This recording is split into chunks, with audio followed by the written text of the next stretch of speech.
pleasing God's people. Here in this audience. This is a moral choice. International events, international affairs. Where is the civil rights leadership that used to criticize the United States government? Now they are in the hip pocket of the government. That's right, that's right, that's right. We love you, Reverend Sharpton.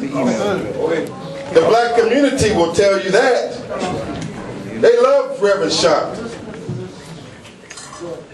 But this is a New Testament Al Sharpton here. This New Testament Al Sharpton has no criticism of the White House at all, at no time whatsoever. Whatever the White House does, he says, thus saith the White House. All right, all right. Go ahead, brother. While you in the spiritual community are fighting to say, thus saith the Lord, Reverend Sharpton, Mark Marial of the Urban League, being jealous of the NAACP, all of them are on Obama's hip pocket. They just want a meeting at the White House. They just want dinner at 1600 Pennsylvania Avenue. That's right. And anything that the government does or does not do, their mouths are silent and shut with tape. And so there has to be a new leadership. New leadership, that's right. There has to be a new leadership that will rise up that is not on the payroll of the White House. Yes, sir. Yes, sir. Because if that man is going to be effective at all in the White House, he can't do it with a bunch of lackeys and people shuffling and bootlicking and saying, I'm just happy to be here, Mr. Obama. Mr. Obama, I'm just so happy to be here, boss.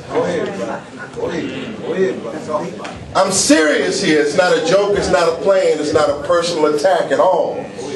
I'm talking policy. We've lost an accountability with the White House, and therefore we're really doing Mr. Obama a disservice. You're doing him a disservice by fawning over him all the time. You're doing him a disservice by not pointing out the wrong. Every other community that has a disagreement with the United States government goes to that White House and forces that man to adopt their position. That's right. Is that right? The gays want gay marriage as a staple in America, and they go there and say that they want gay marriage accepted in America, and it comes out. And it's now policy. The Jews, or who they call Jews, want a policy on Israel, and they go right in that door and they come out with that policy on Israel. Where's our policy on Africa? Where's our policy on the black community, on ex-felons coming out of jail, violence problems, economic problems, unemployment problems, education problems, healthcare problems, social work problems?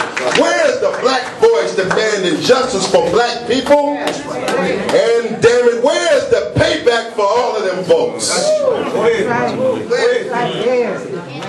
Where is the accountability and the compensation for all of those votes?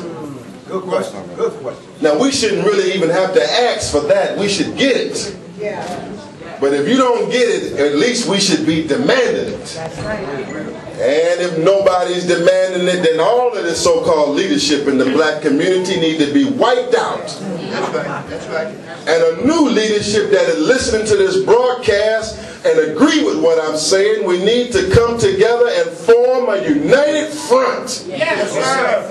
And handle our business without fear and without compromise. Handle that. Black power? Give me a minute.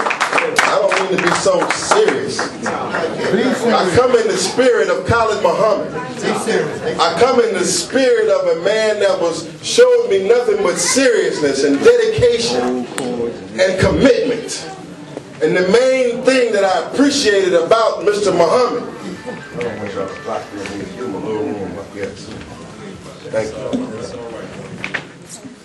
It's all right. It's all right. Take your time. Thank you.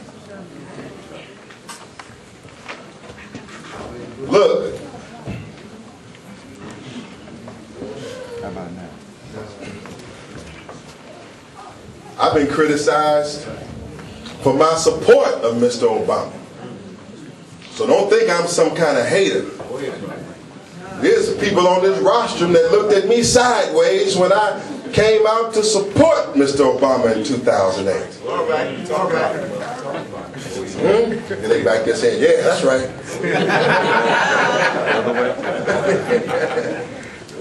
Well, you can't say that I didn't support black people. You can't say that I didn't try to be in tune with our aspirations and our goals and our high hopes and our high spirits. And you can't say that I didn't try to ride with us and take a positive position and see the positive in something that we knew was a contradiction from the beginning. Yes. But now, we got to get real. Yes, sir. Because things are changing rapidly. On the national level, gun violence is putting us in a precarious position.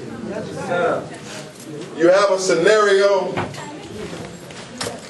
here in Newtown, Connecticut, at Sandy Hook Elementary School, where 20 children were murdered and assassinated by a deranged gunman. Schools are not safe. And I'm here to tell you, schools are not safe not only in the white community, schools are not safe in the black community. Violence. And now they're raising up all over America. In every state, white people are buying guns at record numbers. They have not retreated from guns. They have gone now to buy guns now in record numbers, and in anticipation of a gun ban, have gone on an all-out gun buying spree. How are we as parents who have parents in the public school system going to protect our babies? What is the prognosis and the potential for independent schools? Who is going to secure the schools? Should we just leave the doors wide open? These are real issues that we have to decide, but it's a dangerous time. America's born by the gun, and it looked like she gonna die by the gun. That's right. Born by the gun and is gonna die with her guns. And so the question is on the table: is the black nation gonna disarm, or we gonna rearm under our Second Amendment rights? These are questions. These are policy questions. Again, and I'm going to keep reiterating this, we're witnessing the death of a civil rights movement. Oh yeah. Due to their desire to be near to the master, and to again be invited to presidential functions. Say it, sir. Say it. They no longer speak to our concerns. No longer speak to police brutality, which should be addressed on a federal level. No longer speak to specific problems of ours that deal specifically. Let's get that light back on, even though it's hot. I still want it on. The demise of a genuine civil rights, human rights movement. And so it's got to mean the rise of a black conscious, black power movement. Yes, sir. It's got to. Look, paychecks were cut on last payroll. Say amen. Amen. Federal taxes now dipping in further and cutting your check further around this so-called issue called the fiscal cliff. And America has been on a fiscal cliff for a while. It's just coming out. 500 years. Her economic policies, her exploitive and blood-sucking capitalist policies. That's right. That's right. Look at this situation in America. Here's a man, here are many men. Yeah, they throw the ball in the hoop, run for the touchdown. That's right. We applaud them. But here's a man making $9 million a year. And here's a teacher that teach our babies from the young age and raise them up and can barely get $24,000 a year. Homeless on the street in America, multi-billionaires and millionaires. No society like that can last forever. And it will not last forever. And so the fall of America, as it has been given to us and prophesied to us by the most honorable Elijah Muhammad, is right here and right now. All they're doing is putting band-aids on it, putting tape on it. You say, oh no, her better days are ahead of her. I beg your pardon. You couldn't even, for those of you who were celebrating, you couldn't even enjoy Mr. Obama's victory. Because one day or so after the victory, the squabbling in the American legislature or the American political system let you know right away that they'll never get along. They can't even pass legislation. They can't even pass a bill together, Republicans and Democrats. I mean, Republicans and Democrats. You know, I'm like my teacher, Democratic Party or Republican Party. Most of us ain't even invited to the party, and it's not that kind of party. They couldn't agree with each other. They couldn't sit down at the table because they are not going to work together, and it has not been written and prophesied that they would work together. Police abuse. Right here in New York. How many of you, maybe as an attorney I'm just too preoccupied with it. How many of you believe that police abuse and police brutality is a major problem in the black community? Raise your hand.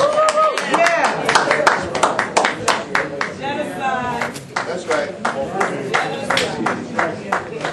Some say genocide. And certainly it's always us being killed. That's right. Shot while unarmed. Shot and killed while running. It was an accident. It was a mistake. He looked like he was a threat.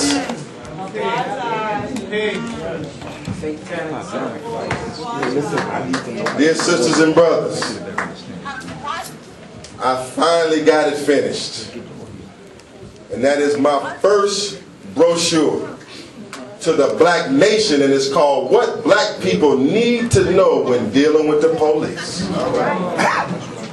It's right here, right now. You can go online at newblackpanther.com, and you can also get it on blfjustice.org. Better work that camera, Pops. blfjustice.org. What black people need to know when dealing with the police. I have some of them now. They're fresh off the press. It's my first edition. As your attorney. And I'm going to say this before I talk about this. You've heard the political Malik Zulu Shabazz, man. You have heard the chairman Malik Zulu Shabazz. But I'm going to further acquaint you in 2013 with attorney Malik Zulu Shabazz and Black Lawyers for Justice.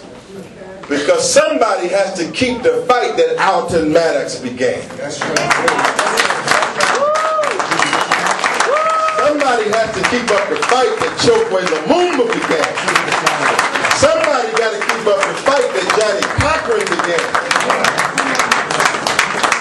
Somebody has to be able to go behind enemy lines and get behind the well and all the way behind the Masonic lines to deal with the traps and the tricks of a legal system. And so,